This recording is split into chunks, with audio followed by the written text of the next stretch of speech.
자전거의 부분을 제가 말씀을 드리겠습니다. 자전거 페달 부분부터 해서 페달이 지금 약간 가볍게 만들어져 있는데 이게 이제 좀 문제가 되는 것 같습니다. 가볍게 되다 보니까 가벼운 것을 통해서 페달을 전달하면 이게 힘이 제대로 전달이 안 됩니다. 안 되기 때문에 여기 보면 약간 무거워야 되는데 너무 무거우면 좀 그렇잖아요. 그럼 바퀴가 이렇게 페달이 이렇게 돌아가야 되잖아요. 그 부분은 계속 유지를 하면서 위에를 덮어버리는 거예요. 위에를 덮어버려 가지고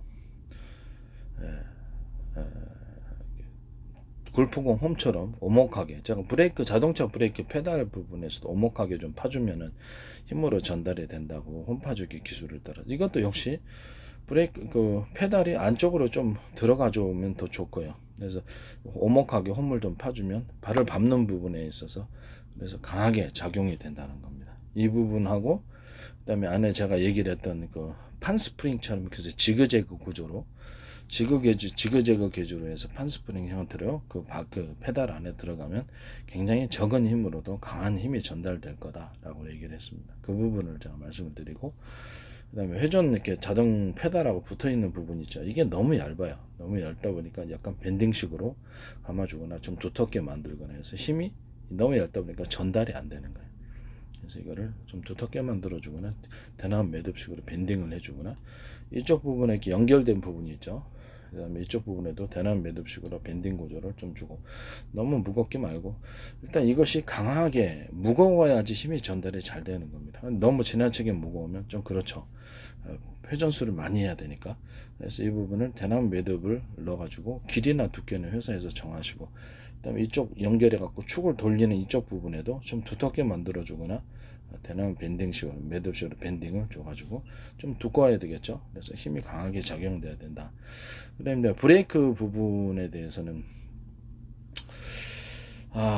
뒷바퀴를 같이 이제 브레이크를 잡아주는 방식인 것 같은데, 차라리 그냥 앞바퀴를 이렇게 뒷바퀴는 달려가고 앞바퀴는 안 가고 이런 구조는 좀 그렇죠.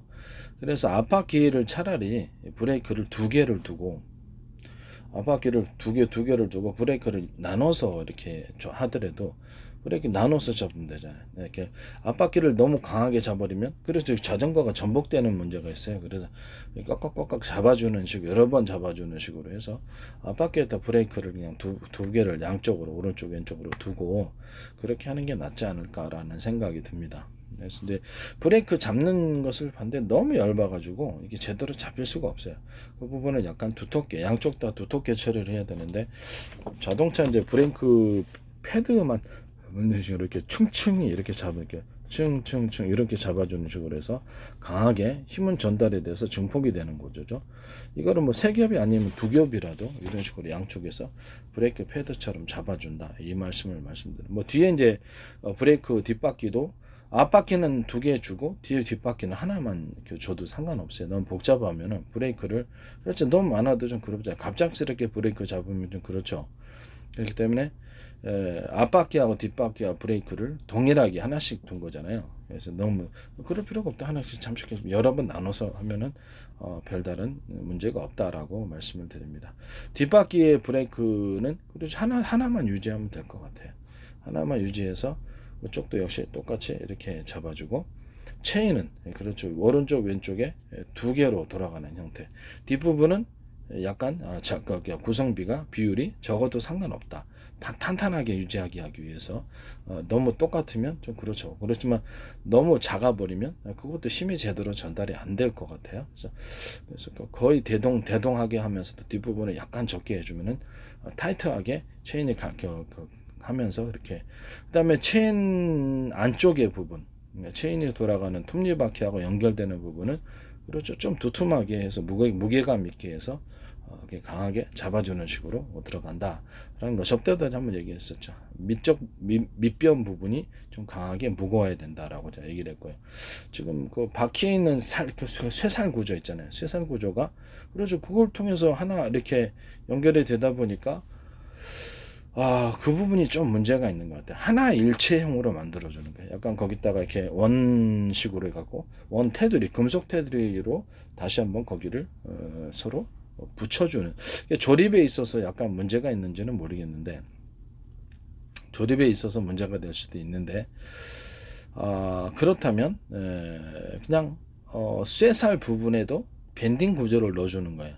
밴딩 구조를 넣어서 강하게 될 수 있도록, 좀 귀찮을 수도 있지만 쇠살 부분에도 밴딩 구조를 넣어서 보다 튼튼하게 될 수 있어요. 밴딩 그냥 약간 두터움식으로 해서 이렇게 밴딩 구조로, 좀 뭐 부속이 많이 들어가게 되니까 귀찮을 수도 있겠지만, 그렇다면 넓게 밴딩 구조를 줘서 그 부분을 보강할 수 있다, 이런 부분이 있고요.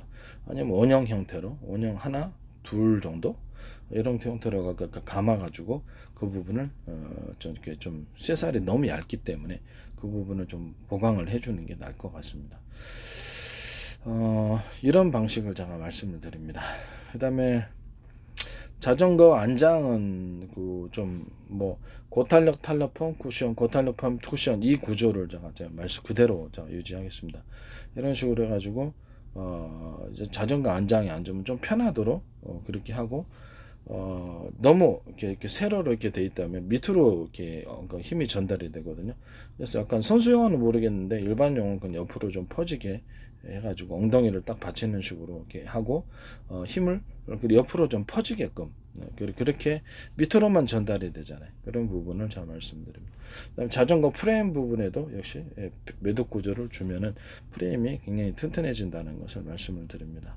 이런 개선점을 제가 말씀을 드리겠습니다.